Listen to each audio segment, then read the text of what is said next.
예수님의 12제자 가운데 사랑을 가장 많이 교훈한 사람이 바로 요한입니다.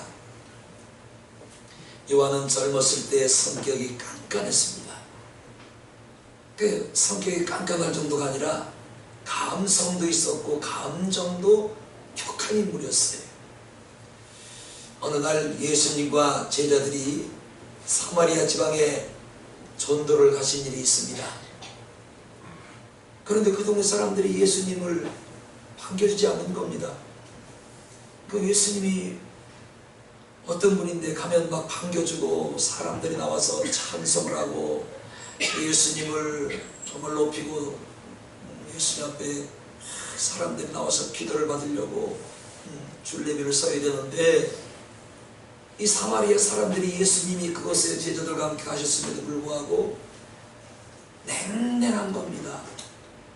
그러자 그 제자 중에 야고보와 이 사도 요한이 이렇게 격분을 합니다. 감정을 드러낸 거예요. 누가복음 9장 54절을 보니까 요한이 말하기를 주여 우리가 불을 명하여 하늘로 쫓아내려 저희를 멸하라 하기를 원하시나이까 합니다. 예수님을 알아보지 못하고 예수님을 영접하지 못하고 예수님을 함부로 대했던 사마리아 사람들에게 당장 하늘에서 불덩어리를 내려서 그를 멸하러 하나이까 하고 예수님에게 질문을 하며 격한 감정을 드러냅니다.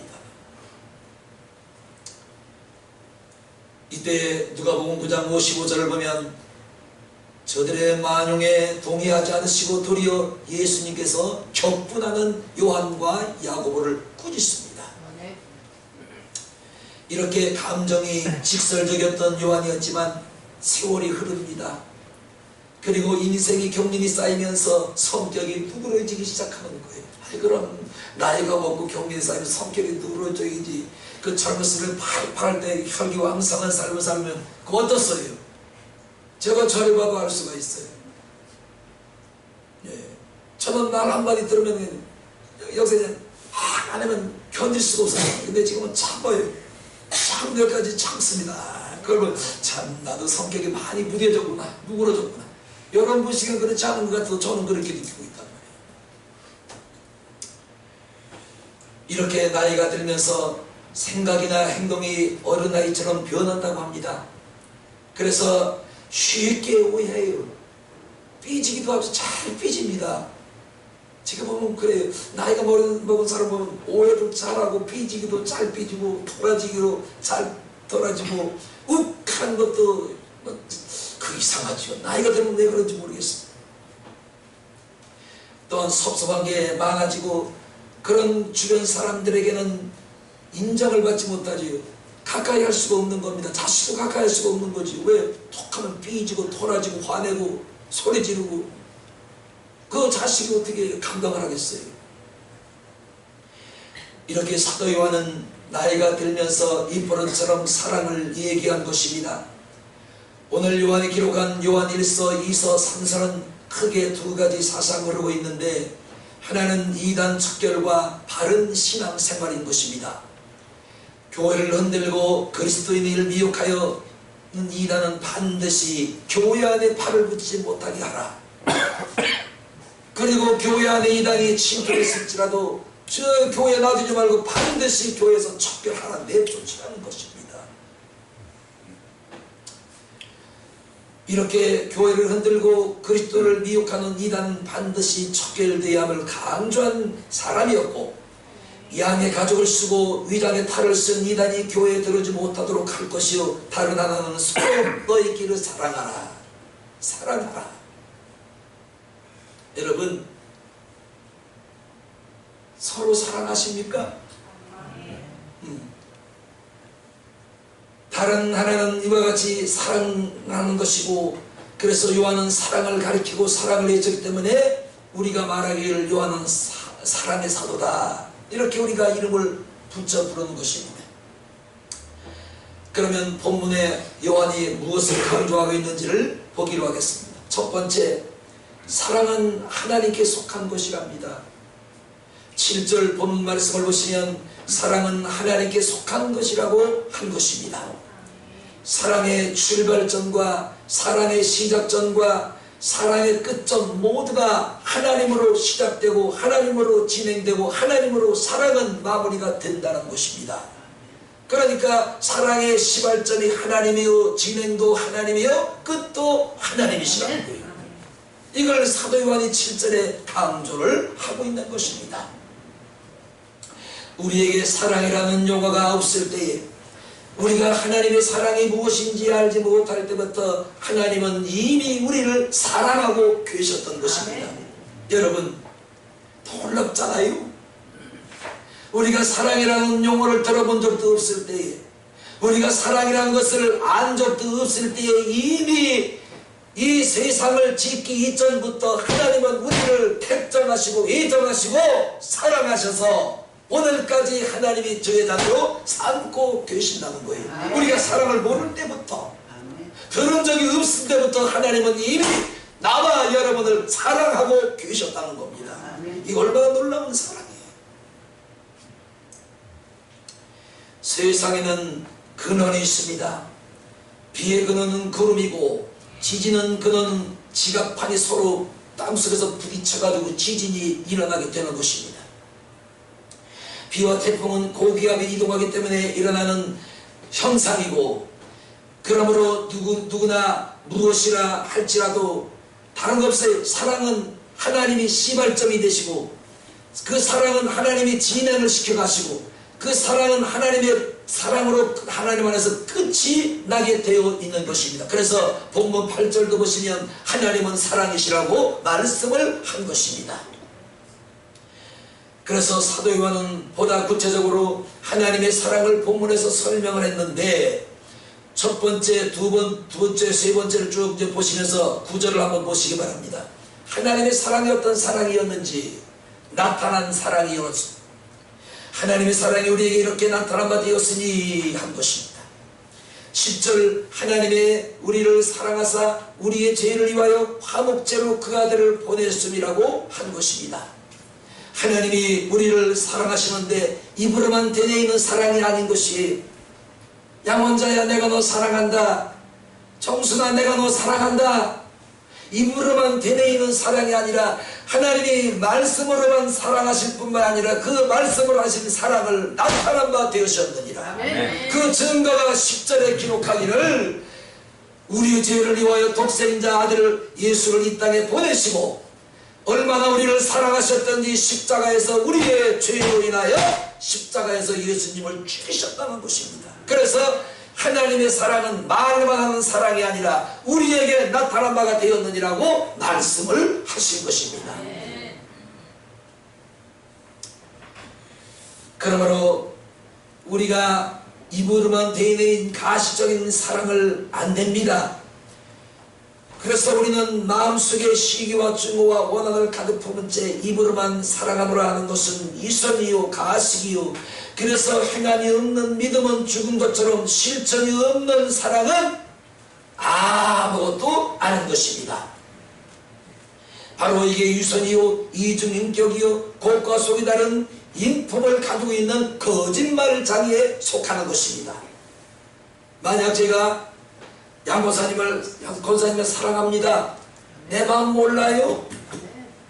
그런데 이분 마음은 사랑한다고 내가 외치지만 실질적으로 권사님을 해서 하는 것이 아무것도 없는 거예요. 권사님이 걸음을 걸어 비틀비틀하는데 권사님이 사랑합니다 아시지요? 그러고 내가 혹하고 지나가는 겁니다. 그건 사랑이 아니지요. 그러므로 사랑이라는 것은 입으로도 사랑을 한다고 외쳐야 되지만 내 입으로 외치는 그 사랑이 실질적으로 행동으로 나타나야 된다는 것입니다. 그게 바로 하나님이 우리를 사랑하는 증표라는 것입니다.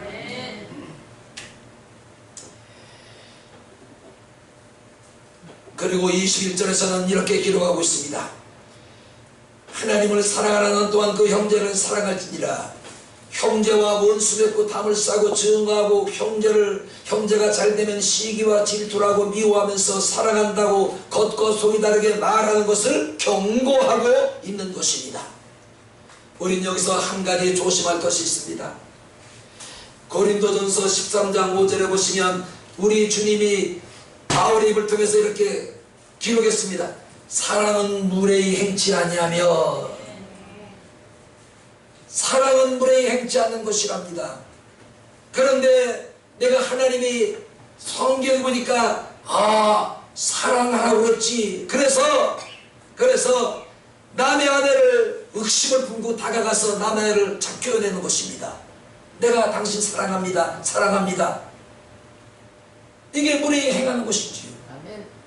그러니까 우리가 오늘 무례히 행치 아니하며, 이것은 자기의 유익을 구치 아니하며, 성내지 아니하며, 악한 것을 생각지 아니하며 한 것입니다. 그러니까 성경이, 내가 여러분 이야기 들으시고 김정수 원사님을 사랑하라고 자꾸 말씀을 하시는 거예요. 그래서 내가 욕심을 품고 김정수 원사님에 다가간 것입니다. 원사님 내가 사랑하는 거 아시지요? 은큼한 마음을 가지고. 이게 뭐지요? 무례히 행하는 것이죠. 이건 사랑이 아닌 것이지요. 이렇게 남의 아내를 사랑하든지 유부남을 사랑하는 것은 사랑이 아니라 죄악인 것입니다. 입으로 사랑을 노래하면서 치밀하게 돈 번 것을 계획적으로 미루고 그래서 미루다 이제 계속 타다가면 할 수 없으니까 돈 만 원 줘서 보내는 겁니다. 다음에 또 오세요. 이건 사랑이 아니란 말이죠. 무례히 행하는 것이죠. 그러므로 성을 내고 속이고 아쉬우면 찾아가서 간승결까지 빼줄 듯하며 신세를 지는 속과 거기 다른 사람은 절대로 사랑하는 것이 아닌 것이죠. 그래서 이런 자를 성경에서 거짓말하는 자라고 말씀을 하고 있는 것입니다. 사랑하는 여러분, 우리 하나님을 사랑하듯이 내 이웃을 내 몸같이 사랑할 수 있기를 주의 이름으로 축원합니다. 실천하는 사랑 하나님이 기뻐하시고, 정도를 걷는 사랑을 하나님이 칭찬하시고, 의에서 벗어나지 않는 사랑이라야 하나님에게 상급을 받는 것입니다. 그러므로 하나님의 사랑은 또 한 가지 살리는 사랑이라 그랬습니다. 구절을 보시기 바랍니다. 독생자를 세상에 보내시면 저로 말미암아 우리를 살리려 하시니라고 하신 것입니다. 여러분, 저기 중동 지방에 그 이스라엘하고 하마스하고 전쟁이 지금 한 3년째 2년 이상 지속되고 있죠. 그 전쟁이 여러분 왜 일어났다고 보시나요? 지금 온 세계는 이스라엘을 향해서 무차별적으로 그냥 막 팔레스타인들을 그냥 폭격하고 죽인다고 막 비난을 쏟아보고 있어요. 물론 비난받아 마땅합니다. 그런데 그 전쟁이 왜 시작되었는지 출발점을 우리가 자세히 알고 보면 이스라엘을 우리가 비판할 일이 아무것도 없어요. 그날이 무슨 날이냐면 인들이 즐기는 명절절기였습니다.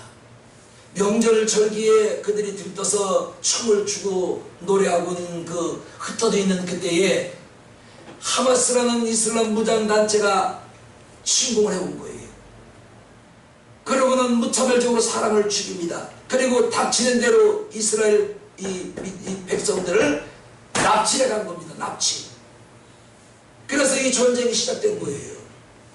그런데 그 전쟁이 지금까지 지속되고 있는데, 심각한 거는 하마스가 이스라엘에서 붙들어간 이스라엘 사람들 인질을 빨리 이스라엘에서 풀어놓으라는 겁니다. 이유 달지 말고 조건 달지 말고 무조건 너희가 우리 백성을 강제로 이 인질로 잡아갔으니까 조건 상황을 다 풀어놓고 그 인질들을 풀어놓고 우리가 전쟁을 하지 않고 멈추겠다는 것입니다. 그런데 그 인질들을 핑계로 삼아서 인질로 삼아서 협상을 하자는 거예요. 하마스는. 여러분, 협상을 하자는데 이스라엘이 쉽게 협상이 되는가요? 될 수가 없는 것이죠.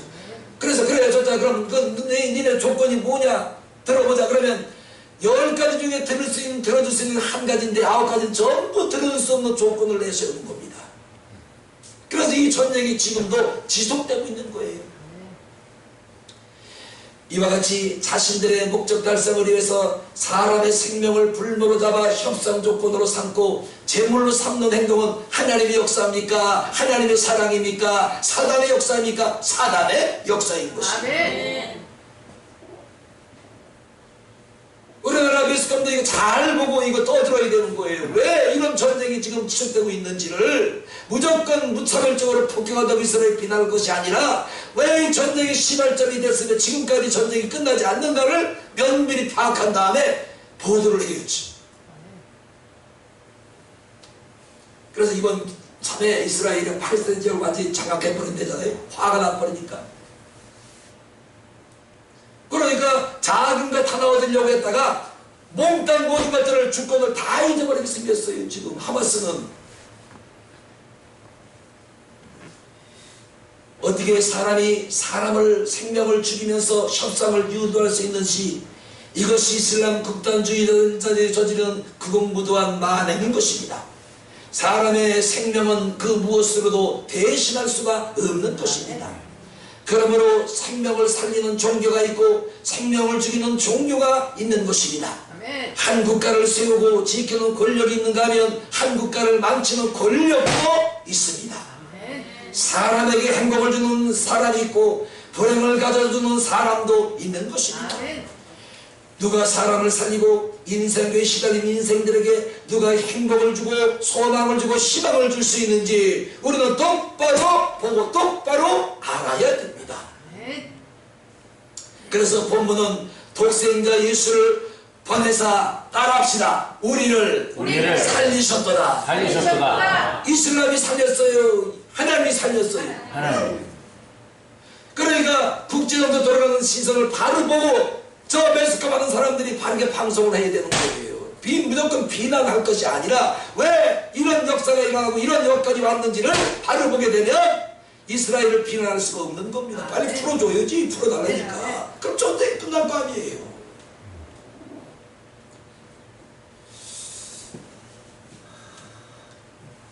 어떤 죄 많은 여인은 한평생 욕정을 이기지 못하고 불안과 공포에 살다가 우물가에서 예수님을 만나고 평안을 찾게 됩니다.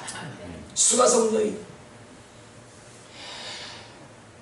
그래서 연못가에서 어떤 사람은 38년 된 만성병을 가지고 누워있다가 예수님을 만나서 고침을 받았습니다. 아멘. 어떤 사람은 한평생 앞을 보지 못하고 있다가 예수님 만나서 눈을 뜨고 앞을 보고 광명을 찾는 역사가 여리고에서 일어난 것입니다. 어느 사람은 귀머거리, 어느 사람은 입이 혀가 부러져서 말을 못하는 귀머거리 방아리가 예수님을 만난 후에 귀가 열리고 혀가 풀려서 말을 하는 엄청난 역사를 그들이 만나기도 했던 것입니다. 그러므로 죽은 지 나흘 시체가 이미 썩는 냄새가 났어요. 예수께서 가셔서 무덤의 문을 굴려내라고 말씀을 하시고 무덤 속을 향해서 예수님이 외칩니다. 나사로에 나오라. 죽은 지 나흘 되었던 썩은 냄새 나던 나사로가 살아서 굴에서 나왔습니다. 사랑하는 여러분, 살리는 종교가 있고 사람을 죽이는 종교예요. 우리가 예수를 믿는 것은 예수는 뭐예요? 살리는 종교예요. 그 이슬람은 뭐예요? 죽이는 종교예요. 근데 그들도 하나님을 믿는다 그런단 말이죠. 그러니까 우리가 믿는 하나님과 이슬람 주의자들이 믿는 하나님이 달라요. 응?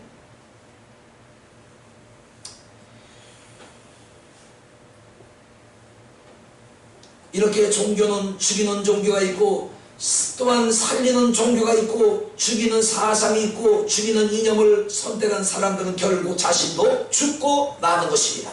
그러나 살리는 예수, 살리는 예수의 사랑, 또한 살리는 예수의 사상을 가진 우리는 죽음에서 자유케 되었고 죄로부터 자유케 되었고 사망으로부터 나와 여러분은 자유케 되었느니라.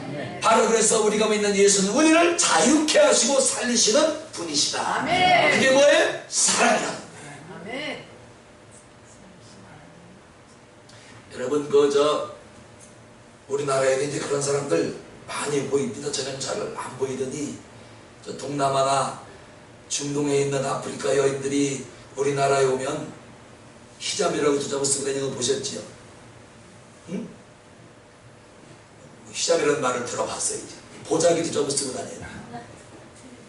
얼굴만 동그랗게 내놓고. 그게 바로 이슬람주의자들. 그왜 히잡을 쓰고 다니는지 몰라요. 히잡을.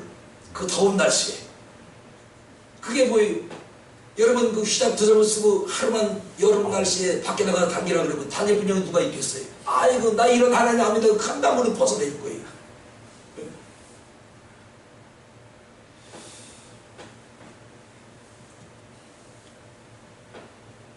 그러므로 예수님을 선택한 여러분 반드시 여러분은 축복된 사람들인 줄로 믿습니다. 네. 여러분이 예수를 버리지 않으시면 우리 주님도 반드시 여러분을 버리지 아니할 것이요 네. 영생하도록 여러분에게 사랑을 베풀어 주시리라 네. 믿습니다. 네. 요한복음 3장 16절 하나님이 세상을 이처럼 사랑하사 독생자를 주셨으니 저를 믿는 자마다 멸망치 않고 영생을 얻게 하려 하심이니라.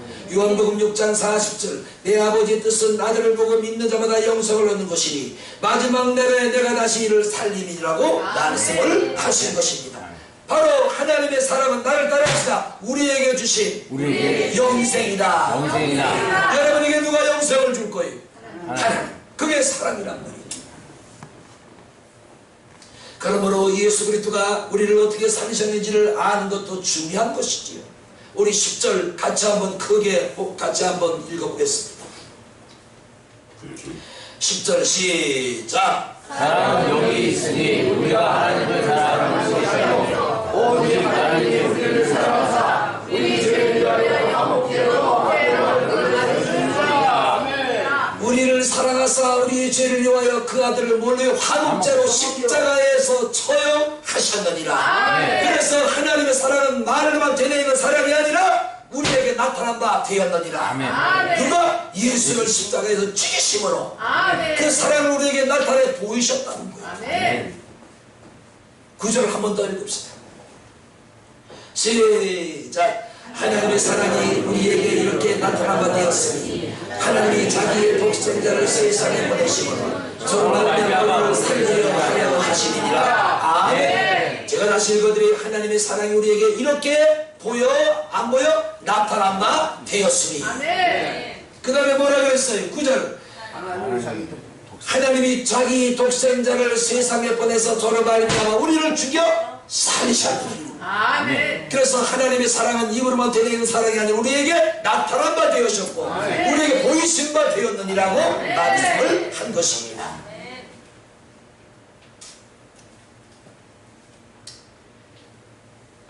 얼마 전 여러 분이 세계 월드비전 회의에 한국 대표로 참석을 했는데 그 자리에는 세계 100여국 대표들이 모여서 어떻게 하면 세계에 굶주리고 헐벗은 사람들을 돕고 세계 어린이들을 가난과 질병에서 건져낼 것인가를 주제로 회의를 하게 됩니다. 100개국 가운데 도움을 주는 나라는 16개국이고 나머지 84개국은 도움을 받는 나라들이었습니다. 그리고 16개국 가운데 도움을 받다가 도와주는 나라로 바뀐 나라가 우리 대한민국과 대만이었습니다. 그 중에 한국의 인기가 최고라고 했습니다. 더 중요한 것은 남을 돕는 16개국은 모두가 거의 다 기독교 국가이고 기독교가 아니라도 기독교 정신으로 살아가는 나라들이 남을 돕는 나라가 되었던 것입니다. 하나님의 사랑은 살리는 사랑이요 구원하는 사랑이요 모두를 잘되게 하는 사랑인 줄로 믿습니다. 전쟁을 일으키고 죽이고 패망시키고 망가뜨리고 멸망을 시키는 것이 아니라 하나님의 사랑은 너도 살고 나도 살고 모두를 살리는 사랑인 줄로 믿습니다. 감사하지요? 네. 이슬람하고 우리 기독교는 다른 거예요.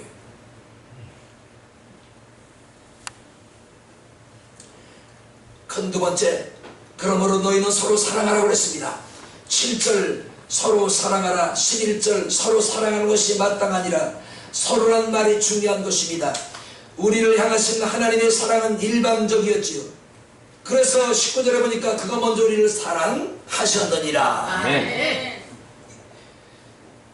그러므로 우리들 우리들도 서로 사랑하되 내가 먼저 사랑하는 사람이 되어야 되는 것입니다. 한 남자가 한 여자를 사모하고 사랑을 하기 시작합니다. 눈을 떠도 감아도 여인이 아른거렸어요. 여러분 연애할 때 그렇지 않은가요? 장과사님은 그러셨구나. 한 번 만나고 두 번 만나고 그 집에 와서 잘나고 든너 있으면 잠이 안 오는 거예요. 이정호 씨가 그냥 아른거리는 거야. 막 커피 마시는 모습이 막 남자다워 보이고 그냥 말하는 모습이 참 씩씩해 보이고 야. 응?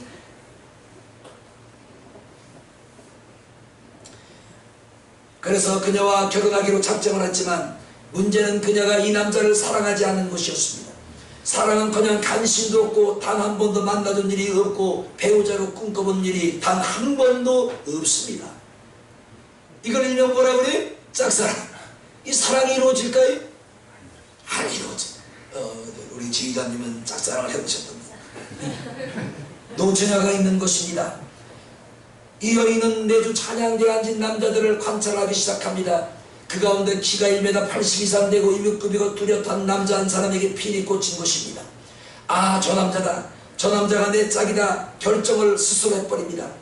그리고 그날부터 기도를 시작하는데 어느 날 그에게 계시가 임했습니다. 사랑하는 내 딸아, 바로 그 사람이 내 신랑감이니라. 그와 결혼하고 결하고 계시가 내려온 것입니다. 그녀는 하나님의 계시가 아멘하고 할렐루야 얘기하면 아직 일러요. 끝을 봐야지.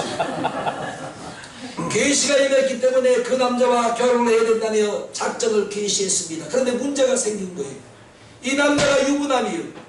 아내까지 있어요. 아이들까지 둘이 있습니다. 과연 하나님이 이런 응답을 하실까요? 그럼 이 여인은 어떤 응답을 받은 거예요? 사단에게 응답을 받은 거예요? 하나님에게 응답을 받은 거예요? 알게들은 참 세상만 귀신같이들 아시네. 참 잘하시네. 응?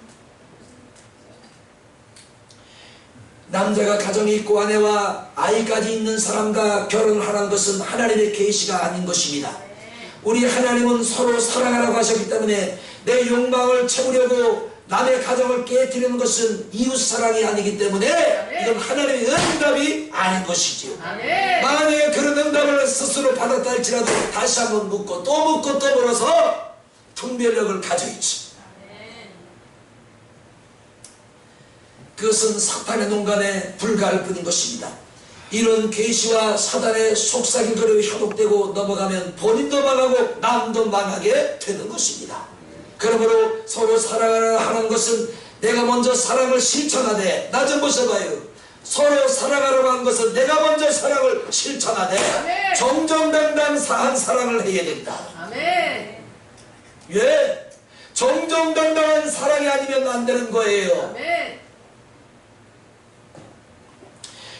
더 나아가서 윤리와 도덕적으로 말씀에서 어긋난 사랑이 없도록 너희는 사랑을 하라는 것입니다. 아멘. 아멘.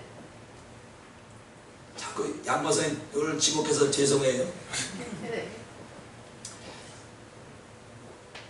권사님이 저를 사랑하시는 거예요. 아멘. 응답을 받으셨어. 하나님이 야, 내 피목사 결혼해라 얘. 아니 이제 예를 떠는 거예요. 그럼 권사님 어떻게 할 거예요? 헛짓을 해야지 아무거나. 헛짓을 해야지 아무거나 하나요. 그럼 이게 먼저 이 걸릴 거. 그 이구목이는 어떻게 합니까? 이게 먼저 걸릴 거. 그 문제는 어떻게 해결하실 거예요? 글쎄 안 되는 것이니까 사탄의 짓이다. 맞지요. 그러니까 사랑이라는 것은 정정당당한 사랑이 되어야 되고 윤리적인 사랑이 되어야 되고 도덕적인 사랑이 되어야지 무조건 내가 계시받았던 그것이 하나님의 사랑이고 남의 가정을 깨뜨리는 일이 없어야 된다는 것입니다. 그러므로 하나님의 사랑을 받은 우리는 먼저 나중에 보세요. 위로는 하나님 사랑. 아멘. 이게 첫째는 계명이요. 둘째 계명은 내 이웃을 내 몸같이 사랑하라. 아멘. 이게 뭐예요? 둘째 계명인 것입니다. 아멘. 그러니까 여기 사랑은 바로 이거예요. 윤리적으로 정정당당하게 도덕적으로 이상이 없는 사랑을 하라는 것입니다. 아멘. 맞는 것 같지요? 맞죠? 맞는. 어느 교회에 젊은 집사 부부가 있었습니다. 크지 않은 중소기업 회사이어서 근검 전략으로 살아가는 부부였는데 새벽마다 은혜를 받으면서 교회를 위해서 무엇을 할까 생각을 하게 됩니다. 그리고 일생 한번 하나님의 교회 건축에 참여할 기회가 주어질 텐데 얼마나 헌금을 할 것인가를 놓고 젊은 부부는 새벽마다 나와서 기도를 시작합니다. 그런데 자꾸만 1억이 떠올랐습니다. 자기네 월급으로 아이들과 함께 생활하면서 내 식구가 1억을 만드는 것은 10년을 넘게 걸려야 1억을 만들 수가 있는 돈이었습니다. 하지만 기도응답을 믿고 월 100만원씩 허리띠를 조리기로 하고 적금을 시작한 것입니다. 그런데 문제는 지금 살고 있는 전셋집에서 이사를 해야 되는데 돈이 모자라는 겁니다. 봉급쟁이 생활 뻔하잖아요. 그럼 뭐가 생각나겠어요? 적금이라고 얘기하시면 다 이 체험 있는 분들이. 그때 한 달에 100만원 떼서 적금했던 그 생각이 문득 떠오르는 것입니다. 그 돈을 찾아서 전세돈을 보탤까 하는 유혹 때문에 며칠 밤을 잠을 못 이루고 잠을 설치게 됩니다. 그러다가 스스로 놀랐습니다. 그런 생각 자체가 불신앙임을 알게 된 것입니다. 그래서 즉시 그 이튿날 적금을 중도해약을 한 것입니다. 이자까지 찾으니까 830만 원이었어요. 자고의 커요. 크지. 조장로님, 장로님이 저번 주에 수지 받으신 분이에요. 왜요? 아시는 분은 알고 모르시는 분은 몰라요. 우리 장로님 수지 받으셨어 저번 주입니다. 하나님이 목돈을 주셨는데 고까지만 알고 계시오. 기편하려면 안 되니까. 궁금하죠. 이자를 포함해서 830만 원을 봉투에 넣고 어디로 갔겠어요? 전세돈 올려준 부동산으로 찾아갔을까요? 하나님 앞으로 나왔을까요? 여러분 믿음을 한번 보는 거예요. 응?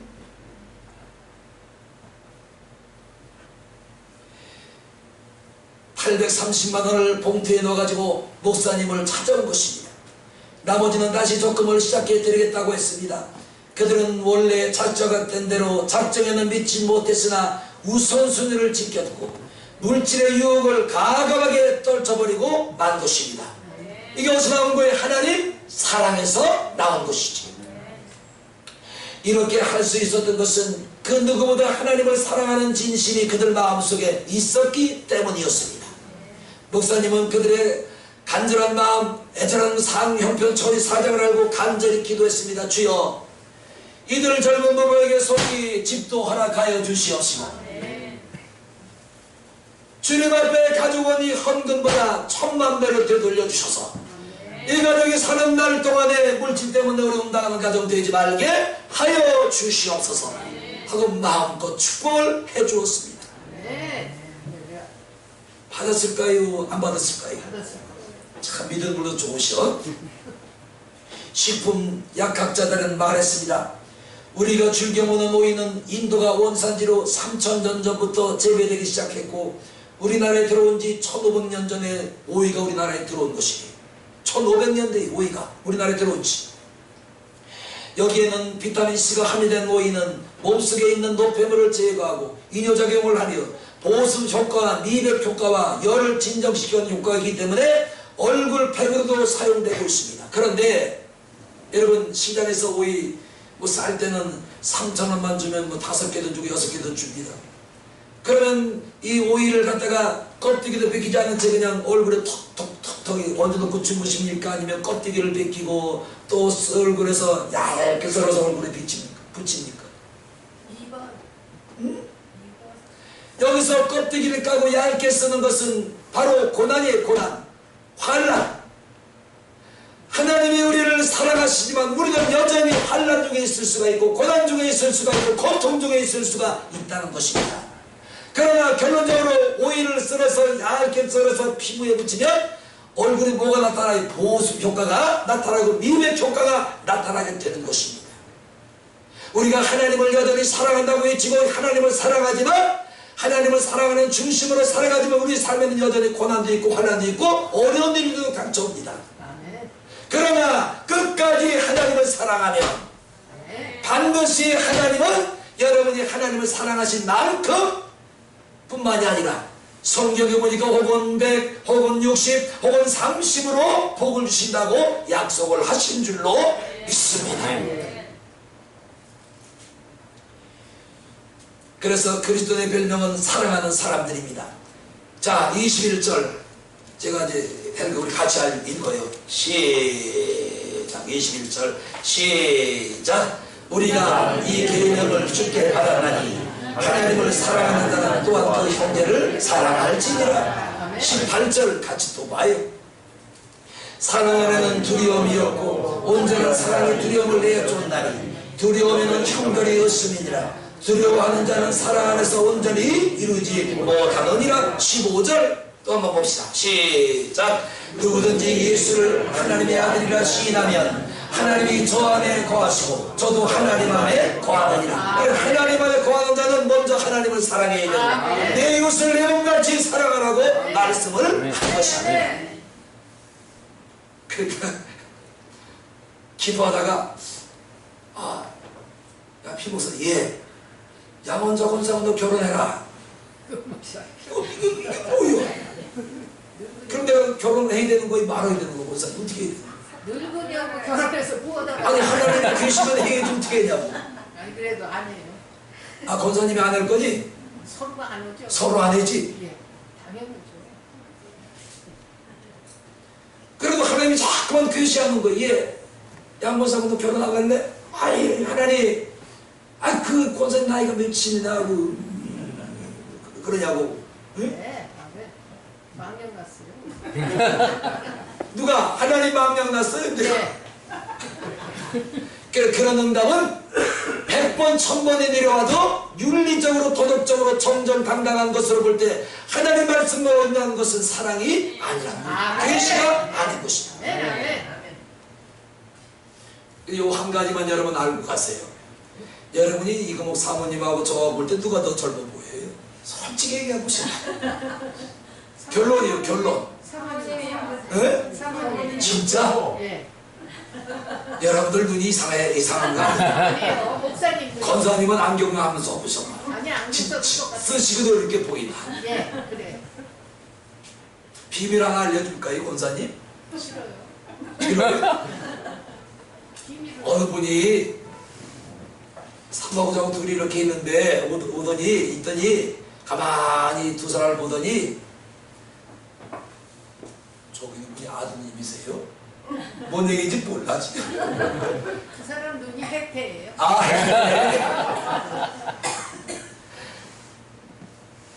아드님이세요? 그래. 아니에요. 글쎄 남편인데요.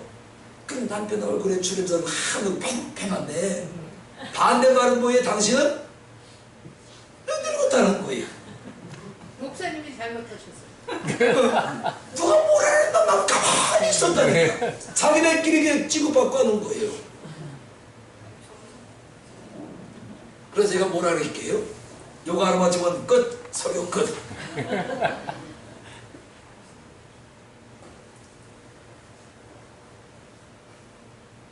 못 알아맞히니까 뭐 서 있는 거지 뭐 어떻게 알아맞을까? 틀렸어요? 아니면 맞았어요? 아니면 뭐라 그럴게요? 김명선 권사님 얘기 좀 해보세요. 권사님이시라면 뭐라 그러셨겠어?